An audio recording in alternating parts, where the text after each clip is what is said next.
Okay, so before the game actually releases in just a few hours now, we are going to go through the main statistics and what each statistic will actually do. What this is going to do is it's going to help you guys when you are actually jumping in to make your specific builds and make sure that you don't waste specific statistic numbers for no apparent reason. This is going to help you guys a lot when going through the game, as having a decent build will actually make the game a hell of a lot easier. Now, you can complete the game upon any build level whatsoever, but this will definitely help you with the easiness of getting through it. So with that being said, let's get into it. What is going on, guys? Clownplays here, and welcome back to another video here on the channel. Today we're taking a look at the stats inside of Elden Ring, what it is that they mean, and the in-depth and hidden meanings behind each one. This is going to help you guys a hell of a lot, and hopefully it does. If it does, smash the beautiful blue thumbs up and subscribe with post notifications turned on. It'd be greatly appreciated. With that being said, let's get into it. Now, I want to start this video by stating something very, very important. Now, statistics do go up to, at least what we know, up to 99. Now, you do not want any statistic to go that high. The way that this works is it works on a scaling level. The lower level you are, as you increase those levels, it will give you a bigger boost. The higher through these levels you get, the lower the scaling will become. Anything after level 60 will generally scale you a lot slower and will just be completely and utterly pointless. So if it's one thing that you can definitely take away from this video, is no matter what build you're doing, please do not risk scaling any of your attributes above level 60, because you'll just be wasting those points for no reason. So as an overall, investing any higher isn't worth it, as scaling slows right down and barely affects your overall stats. Now, let's break this down. The main three stats that you guys are going to be using are Vigor, Mind, and Endurance. And these are essentially like your universal stats, meaning that they will be used no matter what build you're doing. The reason why this is because these are your main bars. You have 3 bars on your main screen, a red bar, a blue bar, and a green bar. Now, Strength, Dexterity, Intelligence, Faith, and Arcane will be your damage stats, and as well as having hidden bonuses inside of those, these are going to be mainly used to boost inside of the area of damage output that you want to utilize. Breaking it down from those categories alone, Vigor is your health bar. This is the red bar in the top left corner, and this also has an added extra effect which gives you a added fire resistance and poison immunity. So the higher you put this up, the more health you're actually going to be able to obtain, and the higher you are going to be resistant to fire and poison immunity. Like I said though, don't take this above 60. 9 times out of 10 it's definitely not necessary. Next up we've got Mind. Now this increases your FP, and this is your blue bar, or as a lot of you guys will know it as mana, and this affects the focus related resistance. This is important so that you can use weapon skills and spells and stuff like that. Now this is going to deplete quite quickly as you utilize your skills and utilize your spells and stuff like that, and there are going to be specific stats that you guys can use to make sure that you use less of your blue bar or using less of your mana. And finally we've got Endurance. Now this increases your stamina. This is the green bar in the top left corner, and it also affects physical defense, power, and robustness. Endurance will also affect your maximum equipment load in the final game, meaning that you can carry more heavier armor and weapons. But your stamina is going to be very, very important. Now at this point in gaming, if you don't know what stamina is, then we need to get through a brick wall at some stage, but stamina is essentially going to be your utility to how much you can process, how fast you can run, how long you can run for, how many swipes you can take on a general basis before you start to get tired.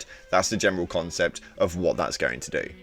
Next up we have got the main damage attributes. These stats are going to essentially carry you through all of your damage output in the future of your Elden Ring run through. Now we're going to start off with Strength. This is probably the one thing that people generally plow into the most, and it's not always necessarily a bad thing. Now, putting into Strength will mean that you can carry extremely heavy weapons like huge hammers, huge great swords, axes, so on and so forth, and this will also boost your attack power stats for normal weapons and also increase your maximum equipment load, again meaning that you can carry a load more stuff, hold heavier armor, and hold heavier weapons. This is going to be very, very important for mainly you weaponized people. This is going to be something that you guys really want to hammer hammer into if you're wanting to get up close and personal and really hammer in with them swords, axes, and so on and so forth. Next up, we have got Dexterity. Now, the Dex movement is going to increase your damage output on Dex weapons and also affects your magic. It decreases your casting times on spells, which is absolutely huge. It can also make you take less full damage, which again is going to be affected quite greatly inside of this game, with there being a lot of cliff sides and stuff, and it also makes it harder for you to be knocked off of your horse. As an overall, Dexterity is going to be quite an important move, no matter really what build it is that you're utilizing. Yes, it does mainly work more towards the sorcerers and stuff like that, because it will decrease your casting time on spells, and that is absolutely huge, meaning you can put more spells out at a faster rate. But again, the full damage and not being knocked off your horse, especially if you're playing in a solo player, this is going to mean a lot of things, because a lot of you guys are going to utilize your mounts quite greatly throughout most of your playthrough. Next up, we've got Intelligence, and this will increase your damage output with sorcery spells. Now, for a lot of spells, you have to have a specific amount of intelligence to use them. So if you guys are going down that sorcery route, Intelligence is going to be a pretty important stat for you guys, as it's going to unlock specific spells. And leveling this stat up will also increase your magic resistance from others. So big takeaway from this is if you wanted to be a primary sorcerer, Intelligence is going to be a big one. Your next magic stat is actually Faith, and this will increase the damage for incantations and will allow you to use specific incantations the higher you level it up, a lot like Intelligence.